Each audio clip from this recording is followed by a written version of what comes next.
Spree is a 2020 American black comedy horror film that stars Joe Keery.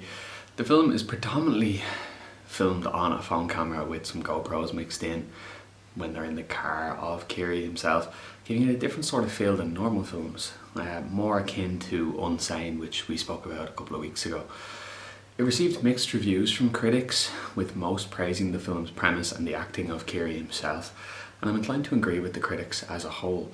I enjoyed the premise of the film and the acting, but at times you are unable to look away from the message of the film, and like the story, while it is engaging, it was missing some aspects that could have been improved upon to make it more appealing.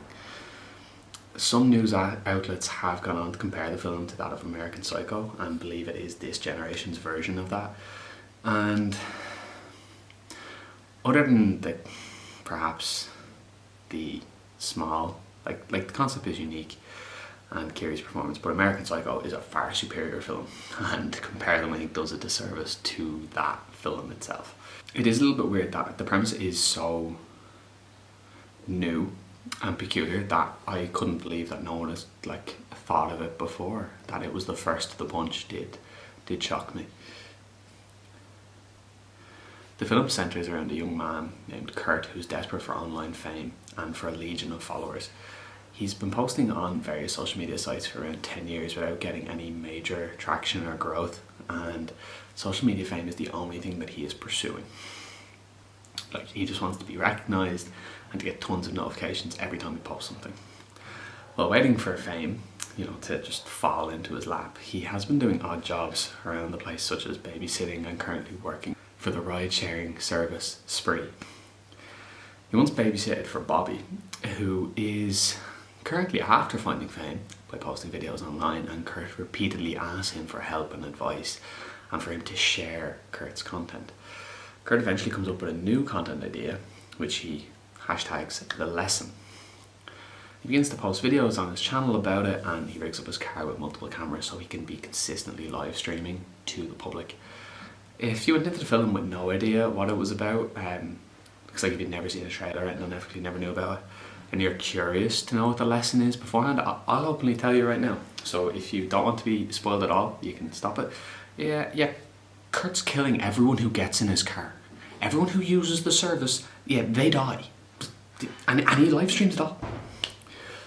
He comes into contact with social media famous comedians, and that comedian, and alongside another passenger, Mario, begins to take the piss out of Kurt, and he doesn't really like it. He doesn't take it very well, and after he successfully killed a few people in his car, he noticed that his viewers still stay around 7 to 9 concurrently, and he seeks out Bobby in the hope that Bobby will, host the live stream to get more followers.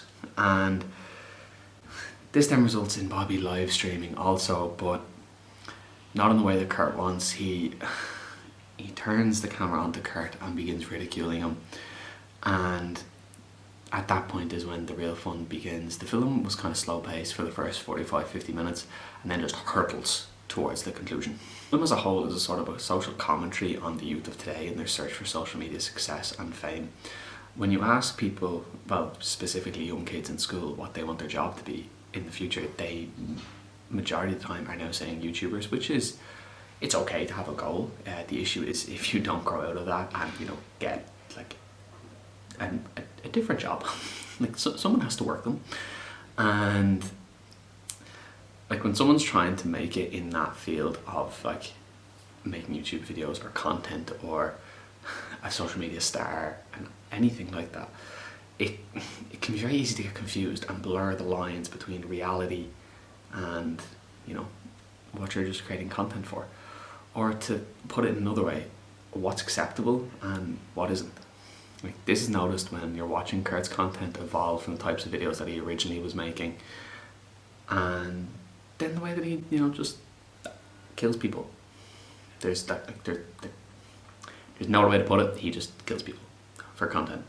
So yeah, his desire for growth is the reason that he's consistently bothering Bobby in the hopes that he will host a stream or anything like that. He's aware that if he just gets tagged by someone who's famous, then perhaps their followers will follow him, or at least check out his content, or maybe, you know, share with their friends someone that they came across. He gets so caught up in his desire for success that he kind of lets everything else in his life fall by the wayside. You see very early on that, like, he's no friends, no acquaintances, no social life, has very limited interest in his family, and doesn't really care about making real connections with people.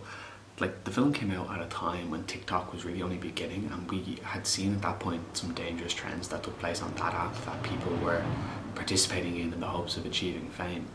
And this has been the case on all social medias for as far back as I can remember, starting off in, you know, like Bebo, MySpace, then Vine, and there's always things like that for people to believe they can become successful in. When seeing Kurt and Bobby interact, you can easily see that Bobby does have an intention to help Kurt, but not in the way that, you know, he wants to be helped.